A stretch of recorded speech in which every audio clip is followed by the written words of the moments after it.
बच्चों, today topic of discussion is weak nuclear force.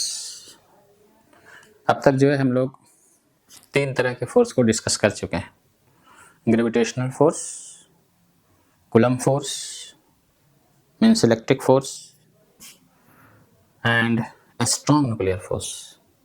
Right now we were discussing about a strong nuclear force. बताया था कि nucleus के अंदर 3 तरह का फोर्स लगता है, एक gravitational force due to mass, nucleon के बीच न्यूक्लियस के अंदर 3 तरह का फोर्स लग रहा है। एक gravitational force due to mass of the nucleon, due to mass of the proton and neutron, attractive force ये है, this is the weakest force in nature. एक कूलम फोर्स चार्ज के कारण, क्योंकि प्रोटॉन बहुत सा है, ढेर से प्रोटॉन देवता एक ही साथ हैं, तो उनके बीच रिपल्सिव फोर्स लग रहा है, कूलम रिपल्सिव फोर्स लग रहा है। तो कूलम रिपल्सिव फोर्स अब इतना ज्यादा है ग्रेविटेशनल फोर्स के कारण कि न्यूक्लियस को टूट जाना चाहिए। तो एक फोर्स का कॉन्सेप्ट और उसमें आ गया कि न्यूक्लियस के अंदर न्यूक्लियन के बीच एक फोर्स और लगता है जो सबको बांधे रखता है, binds the nucleon together. This force is called a strong nuclear force. 2 force का रेंज अधिक है, बल्कि तोड़ करके बोलिए तो 3 फोर्स बोल दीजिए, gravitational force, coulomb force, electric force और मैग्नेटिक फोर्स। इन सब का रेंज बहुत अधिक है। और 2 फोर्स जो नेचर में और पाया जाता है, सब एटॉमिक लेवल पर लगता है, न्यूक्लियस के अंदर लगता है, पार्टिकल्स के अंदर लगता है, सब एटॉमिक पार्टिकल के अंदर लगता है। जैसे स्ट्रॉन्ग न्यूक्लियर फोर्स न्यूक्लियस के अंदर लगता है, वीक न्यूक्लियर फोर्स पार्टिकल्स के भी अंदर लगता है। तो इसका रेंज बहुत कम है। जैसे मैंने बताया कि स्ट्रॉन्ग न्यूक्लियर फोर्स का रेंज जो होता है वो 10⁻⁻15 मीटर होता है। और यही जो है सो न्यूक्लियस का एवरेज साइज भी होता है, मतलब रेडियस, साइज यहाँ रेडियस के सेंस में जा रहा है।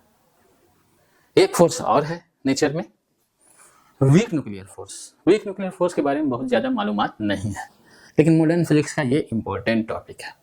4 फंडामेंटल फोर्स में से एक फोर्स ये भी है, बताया था 4 फंडामेंटल फोर्स है, gravitational force, electromagnetic force, strong nuclear force and weak nuclear force. तो today right now at this moment topic of discussion is weak nuclear force. Weak nuclear force को जानने के लिए आप माइनस बीटा डी के समझिए और प्लस बीटा डी के समझिए। माइनस बीटा डी के क्या है, प्लस बीटा डी के क्या है वो अभी हम बताएंगे। सीधा सीधा ये जानिए कि जो फोर्स माइनस बीटा डी के और प्लस बीटा डी के लिए रिस्पॉन्सिबल है वही फोर्स वीक न्यूक्लियर फोर्स कहलाता है। जो फोर्स माइनस बीटा डी के और प्लस बीटा डी के लिए रिस्पॉन्सिबल है, जवाबदेह है, जिस फोर्स के कारण माइनस बीटा डी के होता है और प्लस बीटा डी के होता है, रेडियो एक्टिविटी का ये मेन टॉपिक है। तो जो फोर्स माइनस बीटा डी के प्लस बीटा डी के लिए रिस्पॉन्सिबल है वही फोर्स वीक न्यूक्लियर फोर्स है। वीक न्यूक्लियर फोर्स के बारे में बहुत ज़्यादा जानकारी नहीं है, फिर भी जो है वो यहाँ पर हम आपको प्रस्तुत कर दे रहे हैं, समझिए उसको आसानी से। माइनस बीटा डी के क्या है, देखिए पहले माइनस बीटा डी के और प्लस बीटा डी के को समझेंगे। रेडियो एक्टिविटी का ये एक छोटा सा टॉपिक है। रेडियो एक्टिविटी में पढ़ते हैं कि अल्फा रेडिएशन निकलता है, बीटा रेडिएशन निकलता है, गामा रेडिएशन निकलता है। तो वहाँ पर बीटा डी के जो होता है, बीटा पार्टिकल जो निकलता है, उससे रिलेटेड ये टॉपिक है वीक न्यूक्लियर फोर्स। तो उसको हम जो है सो माइनस बीटा डी के प्लस बीटा डी के को पहले समझेंगे। जैसे देखिए न्यूट्रॉन को जानते हैं, this denotes neutron, this denotes charge of the neutron, this denotes mass of the neutron. तो न्यूट्रॉन चार्ज नहीं है, न्यूट्रॉन के पास मास 1 है। जब न्यूट्रॉन टूट जाता है, nothing is stable in the universe, सब में टूट फूट होता है, गैलेक्सीज टूटती है, एटम टूटता है, न्यूक्लियस टूटता है, बनता है, बिगड़ता है, तोड़ फोड़ नेचर में जारी रहता है।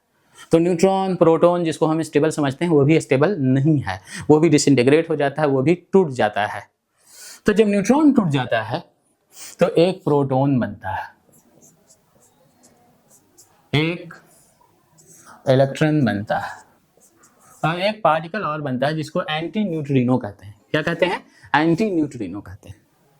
फिर से देख लीजिए, न्यूट्रॉन 0 चार्ज 1 मास, प्रोटॉन को हाइड्रोजन का है लिखा, क्योंकि सिंपलेस्ट हाइड्रोजन जो है जिसको 1H1 कहते हैं। ऐसे तो हाइड्रोजन का 3 आइसोटोप होता है, 1H1, 1H2, 1H3।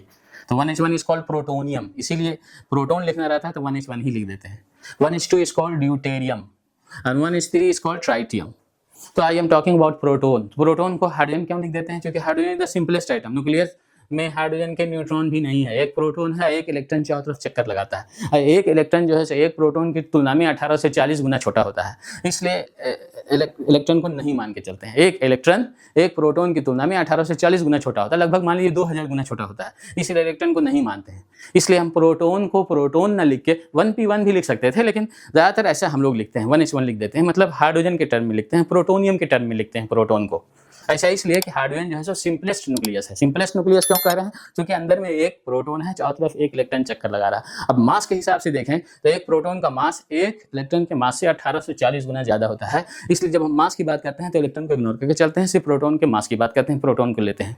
तो उस हिसाब से इसको हम प्रोटोनियम लिख देते हैं, 1h1 लिखते हैं, प्रोटॉन को 1h1 लिख देते हैं।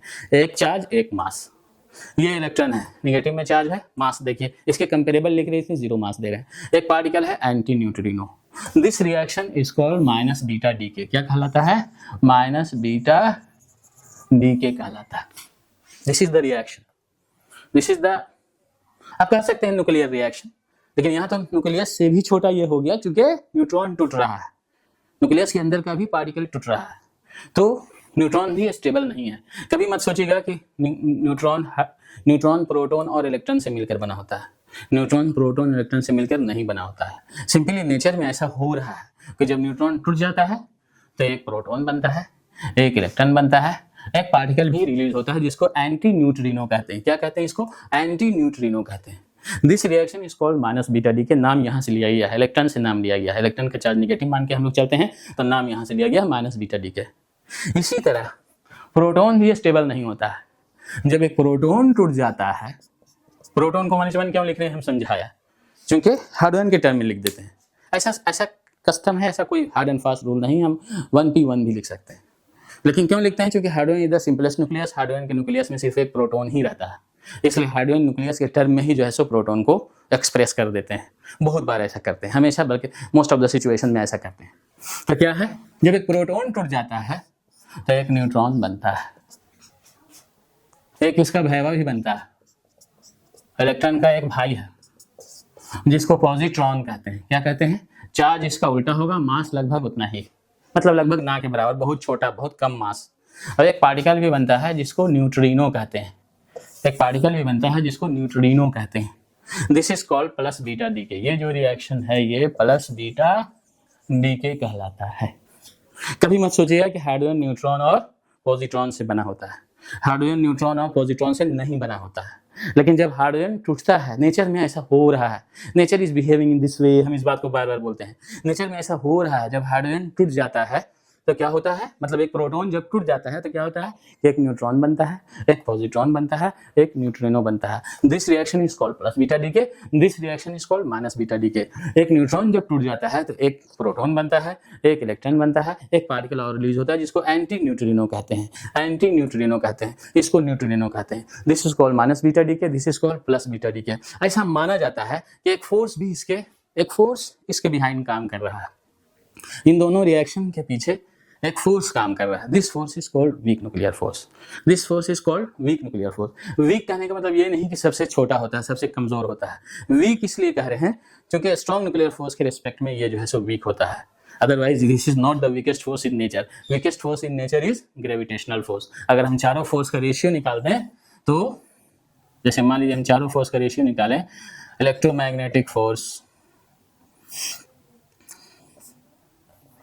strong nuclear force, weak nuclear force, gravitational force, चारों फोर्स का अगर हम रेशियो निकालें, Fe means electromagnetic force, Fs means strong nuclear force, Fw means weak nuclear force, Fg means gravitational force। चारों फोर्स का अगर रेशियो निकालेंगे तो ये 10 to the power 36, 10 to the power 38, 10 to the power 24:1 होता है। तो फिर से बोल रहे हैं कि वीकेस्ट फोर्स इन नेचर तो ग्रेविटेशनल फोर्स ही है। अब वीक न्यूक्लियर फोर्स भी ग्रेविटेशनल फोर्स के रिस्पेक्ट में लगभग 10 to the power 24 times greater है, बड़ा है। Strong nuclear force is the strongest force in nature, gravitational force के रिस्पेक्ट में 10 to the power 38 टाइम्स बड़ा है। इलेक्ट्रोमैग्नेटिक फोर्स के रिस्पेक्ट में भी ये 100 गुना लगभग बड़ा है। तो वीक न्यूक्लियर फोर्स कहने का मतलब ये नहीं कि ये वीकेस्ट फोर्स इन नेचर, इसका नाम वीक न्यूक्लियर फोर्स दिया गया है। तब मोटा मोटी यही दो रिएक्शन है जिसको हम लोग समझना है। इस चेंजिंग के पीछे जो फोर्स काम कर रहा है, इसी फोर्स को हम क्या कहेंगे, वीक न्यूक्लियर फोर्स कहेंगे। सीधा सीधी फेस इसको देख लेते हैं। जब न्यूट्रॉन टूट जाता है तो एक प्रोटॉन बनता है, एक इलेक्ट्रॉन बनता है, एक और पार्टिकल बनता है जिसको एंटी न्यूट्रिनो कहते हैं। कभी मत सोचिएगा कि न्यूट्रॉन प्रोटॉन और इलेक्ट्रॉन से मिलकर बना है, कभी मत सोचिएगा। नेचर में ऐसा हो रहा है, क्योंकि कंजर्वेशन ऑफ चार्ज भी यहाँ पर कंजर्वेशन ऑफ चार्ज का भी कॉन्सेप्ट है, उसको लेकिन हम डिस्कस नहीं कर रहे हैं। इससे कंजर्वेशन ऑफ चार्ज को भी बहुत अच्छे से डिस्कस किया जा सकता है, लेकिन उसको हम यहाँ पर डिस्कस नहीं कर रहे हैं। यहाँ पर हम वीक न्यूक्लियर फोर्स डिस्कस कर रहे हैं। इसी तरह जब एक प्रोटॉन टूट जाता है, प्रोटॉन को हम प्रोटोनियम लिख रहे हैं। प्रोटोनियम मीन सिंपलेस्ट हाइड्रोजन, जो नेचर में सिंपलेस्ट हाइड्रोजन पाया जाता है। हाइड्रोजन के टर्म में व्यक्त कर देते हैं प्रोटॉन को, ऐसा कुछ नहीं, 1p1 भी लिख सकते हैं। जब एक प्रोटॉन टूट जाता है तो एक न्यूट्रॉन बनता है, एक पॉजिट्रॉन बनता है, एक पार्टिकल और बनता है जिसको न्यूट्रिनो कहते हैं। This reaction is called minus beta DK, यहाँ से नाम लिया गया है। This reaction is called plus beta DK, यहाँ से नाम लिया गया है। पॉजिट्रॉन इलेक्ट्रॉन का विपरीत कण है, चार्ज उसके अपोजिट, मास उतना ही रहेगा। ये इसके विपरीत कण है, एंटी न्यूट्रिनो और न्यूट्रिनो। ये reaction is called minus beta decay, this reaction is called plus beta decay. इन दोनों रिएक्शन के पीछे, इन दोनों घटना के पीछे, इन दोनों चेंजिंग के पीछे जो फोर्स काम कर रहा है, इसी फोर्स को हम वीक न्यूक्लियर फोर्स कह रहे हैं। इसी फोर्स को हम वीक न्यूक्लियर फोर्स कहते हैं। इसका रेंज और भी कम होता है, लगभग 10⁻⁻16 मीटर, जो कि पार्टिकल के अंदर नहीं ऑपरेट कर रहा, तब नहीं ये चेंजिंग हो रही। किसी भी चेंजिंग के पीछे फोर्स होता है, ऐसा माना जाता है। तो इस चेंजिंग के पीछे जो फोर्स है उसी को वीक न्यूक्लियर फोर्स कहते हैं। यहाँ पर हम चारों का रेशियो लिखने की कोशिश किया है, थोड़ी सी बढ़ोतरी के साथ थोड़ा सा घटामड़ा हो सकता है, उससे कोई फर्क नहीं पड़ता है। मैंने इस रिएक्शन को समझिएगा। कभी मत सोचिएगा कि न्यूट्रॉन जो है सो प्रोटॉन और इलेक्ट्रॉन से मिलकर बना होता है, सिंपली कंजर्वेशन ऑफ चार्ज के कॉन्सेप्ट से ऐसा हो रहा है।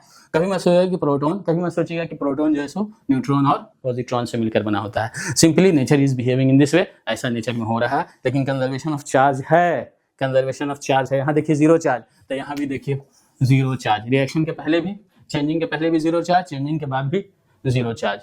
Charge is conserve. मास भी देख लीजिए, पहले एक मास, यहाँ भी मास एक है। यहाँ इसको डिस्कस नहीं करना था, थोड़ा सा डिस्कस कर दे रहे हैं। यहाँ देखिए एक चार्ज, देखिए एक चार्ज, यहाँ देखिए एक मास, तो मास भी देखिए एक है। तो mass is not a conserve quantity, mass तो थोड़ा सा चेंज होता रहता है, इसी चेंजिंग मास के कारण एनर्जी प्रकट होती है, एनर्जी निकलती है। चार्ज इज ए कंजर्व, तो कंजर्वेशन ऑफ चार्ज को भी यहाँ से हम समझ सकते हैं। तो खैर हमको कंजर्वेशन ऑफ चार्ज से यहाँ पर मतलब नहीं, हमको मतलब है वीक न्यूक्लियर फोर्स समझाने के लिए। ये दो रिएक्शन है जो रेडियो एक्टिविटी में पढ़ना है, मॉडर्न फिजिक्स में पढ़ना है। ये दोनों रिएक्शन बीटा डीके कहलाता है। ये माइनस बीटा डीके कहलाता है, ये प्लस बीटा डीके कहलाता है। माइनस बीटा डीके में क्या हो रहा है बता दिया, प्लस बीटा डीके में क्या हो रहा है बता दिया। जो फोर्स इन दोनों रिएक्शन के लिए, इस चेंजिंग के लिए, इस घटना के लिए रिस्पॉन्सिबल है, उसी को हम जो है सो वीक न्यूक्लियर फोर्स कहते हैं। हम समझते हैं कि आप टॉपिक को समझ गए होंगे। Okay, thank you.